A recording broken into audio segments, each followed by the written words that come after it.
Hey everyone, it's me, Miss Denny, your favorite children's librarian. Happy Friday, and thanks for joining me for another Fairy Tale Friday. Today we are going to be sharing a tale that is actually three tales in one.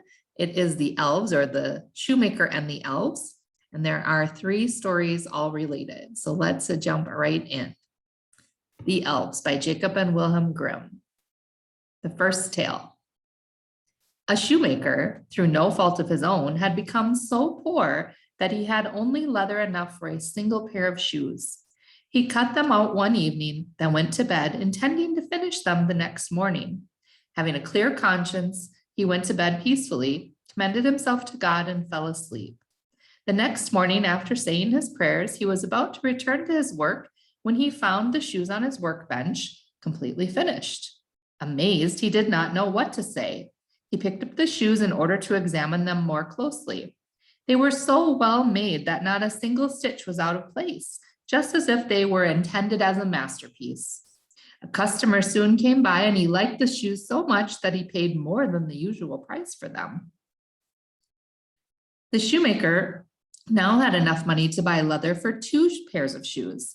That evening, he cut them out, intending to continue his work the next morning with good cheer. But he did not need to do so because when he got up, they were already finished. Customers soon bought them, paying him enough that he now could buy leather for 4 pairs of shoes. Early the next morning, he found the 4 pairs finished, and so it continued. Whatever he cut out in the evening was always finished the following morning. He now had a respectable income and with time became a wealthy man. One evening, shortly before Christmas, just before going to bed and having already cut out a number of shoes, he said to his wife, "Why don't we stay up tonight and see who is giving us this helping hand?" His wife agreed to this and lit a candle. Then they hid themselves behind some clothes that were hanging in the corner of the room. At midnight, 2 cute little naked men appeared. Sitting down at the workbench, they picked up the cutout pieces and worked so unbelievably quickly and nimbly that the amazed shoemaker could not take his eyes from them. They did not stop until they had finished everything. They placed the completed shoes on the workbench, then quickly ran away. Next morning, the wife said, "The little men have made us wealthy. We must show them our thanks. They are running around with nothing on, freezing. Do you know what? I want to sew some shirts, jackets, undershirts, and trousers for them, and knit a pair of stockings for each of them, and you should make a pair of shoes for each of them." The husband said, "I agree." And that evening, when everything was finished, they set the presents out instead of the unfinished work. Then they hid themselves in order to see what the little men would do. At midnight, they came skipping up, intending to start work immediately. When they saw the little clothes instead of the cutout leather, at first they seemed puzzled, but then delighted. They quickly put them on, and then stroking the beautiful clothes on their body, they sang, "Are we not boys neat and fine? No longer cobblers shall we be." Then they hopped and danced about, jumping over chairs and benches. Finally, they danced out of the house. They never returned, but the shoemaker prospered and succeeded in everything that he did. The second tale goes like this. Once upon a time, there was a poor servant girl who was diligent and neat. Every day, she swept out the house and shook the sweepings out onto a large pile outside the door. One morning, just as she was beginning her work, she found a letter on the pile of sweepings. She could not read, so she stood her broom in the corner and took the letter to her employers. It was an invitation from the elves asking the girl to serve as godmother at the baptism of one of their children. At first, the girl did not know what she should do, but finally they convinced her to accept. It would not be right, they said, to decline such an invitation.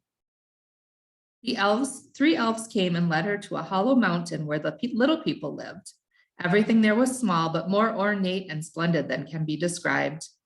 The new mother was lying in a bed of ebony decorated with pearl buttons. The covers were embroidered with gold. The cradle was made of ivory and the bathtub of gold. The girl stood in as godmother and then wanted to go back home, but the elves asked her fervently to stay with them for 3 days. She agreed to do so, and the time passed pleasantly and joyfully. The little people did everything to make her happy. Finally, she wanted to return home. They filled her pockets with gold and led her outside the mountain. She arrived home. Wanting to begin her work, she picked up the broom that was still standing in the corner and started to sweep. Then some strange people came out of the house and asked her who she was and what she was doing there. It was not 3 days as she had thought that she had spent in the mountain with the little men, but rather 7 years. In the meantime, her former employers had died. And the final tale. A mother had her child taken from the cradle by elves. In its place laid a changeling with a thick head and staring eyes who would do nothing but eat and drink. In distress, she went to the neighbor and asked for advice. The neighbor told her to carry the changeling into the kitchen, set it on the hearth, make a fire, and boil water into eggshells. That should make the changeling laugh, and if he laughs, it will be all over with him. The woman did everything just as her neighbor said. When she placed the eggshells filled with water over the fire, the blockhead said, "Now I am as old as the Wester wood, but have never seen anyone cooking in shells." And he began laughing about it. When he laughed, a band of little elves suddenly appeared. They brought the rightful child, set it on the hearth, and took the changeling away.